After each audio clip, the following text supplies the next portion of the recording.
हाणे वाक़ई अपडेट कंदा हलूं नाज़रीन त कारूंझर जबल खे नेशनल पार्क ठाहिण लाइ सेनेट में रिथ जमा कराई वई आहे। हुकूमती सेनेटरनि तरफ़ां बिल जी हिमायत कई वई आहे।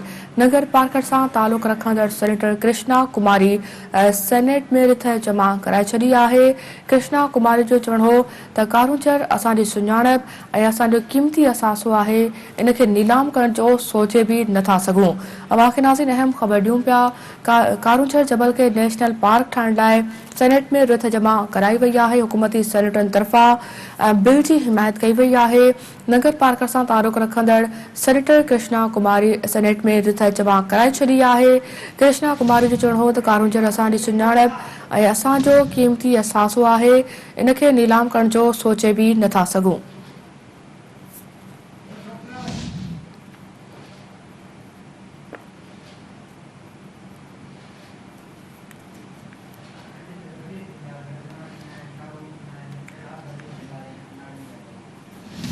कारूंझर जबल के नेशनल पार्क ठाहिण लाइ सेनेट में रिथ जमा कराई वई आहे। हुकूमती सेनेटरनि तरफ़ां बिल जी हिमायत कई वई आहे। नगर पार्क सां तालुक रखंदड़ सेनेटर कृष्णा कुमारी सेनेट में रिथ जमा कराए छॾी आहे। कृष्णा कुमारी जो चवणु हो त कारूंझर असांजी सुञाणप ऐं असांजो क़ीमती असासो आहे, उन खे नीलाम करण जो सोचे बि नथा सघूं।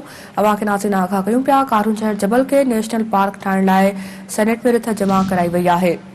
कारूंझर जबल के नेशनल पार्क ठाहिण लाइ सेनेट में रिथ जमा कराई वई आहे। हुकूमती सेनेटरनि तरफ़ां बिल जी हिमायत कई वई आहे। नगर पार्क सां तालुक रखंदड़ सेनेटर कृष्णा कुमारी सेनेट में रिथ जमा कराए छॾी आहे। कृष्णा कुमारी जो चवणु हो त कारूंझर असांजी सुञाणप ऐं असांजो क़ीमती असासो आहे, इन खे नीलाम करण जो सोचे बि नथा सघूं।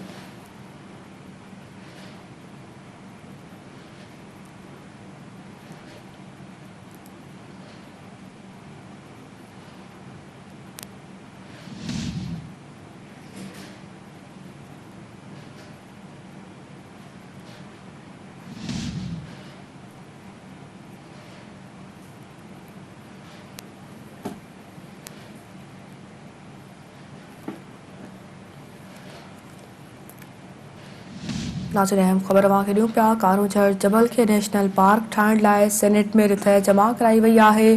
हुकूमती सेनेटरनि तरफ़ां बिल जी हिमायत कई वई आहे। इन हवाले सां तफ़सील राब्तो कयो आहे सिंध न्यूज़ रिपोर्टर अख्तर समो सां। अख्तर, अपडेट कजो इन रिथ जे हवाले सां जेकी जमा कराई वई आहे सेनेट में।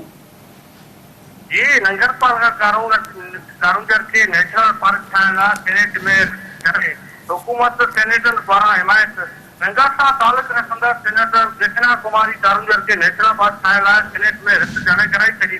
कारूंझर असांजी सुञाणप आहे, असांजो क़ौमी असासो आहे, उनखे नीलाम करण जो सोचे बि नथा सघूं। कृष्णा कुमारी बेसूबाई कारूंझर ते नेशनल पार्क ठाहिण सेनेट में रिथ जमा कई आहे। उनजी हुकूमत सेनेटर हिमायत कई आहे। कारूंझर ते नेशनल पार्क ठाहियो वेंदो ऐं उन सां गैस जो हिसो वधी वेंदो। कारूंझर जो ऊचो घाट वेतर ऊचो थींदो। कृष्णा कुमारी जी।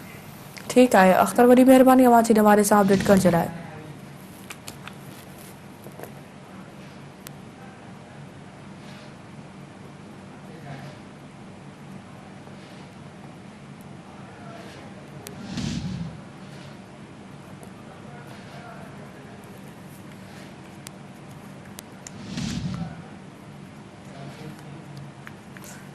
नाज़रीन अवांखे अपडेट कयूं पिया। कारूंझर जबल खे नेशनल पार्क ठाहिण लाइ सेनेट में रिथ जमा कराई वई आहे। हुकूमती सेनेटरनि तरफ़ां बिल जी हिमायत कई वई आहे। नगर पार्क सां तालुक रखंदड़ सेनेटर कृष्णा कुमारी सेनेट में रिथ जमा कराए छॾी आहे।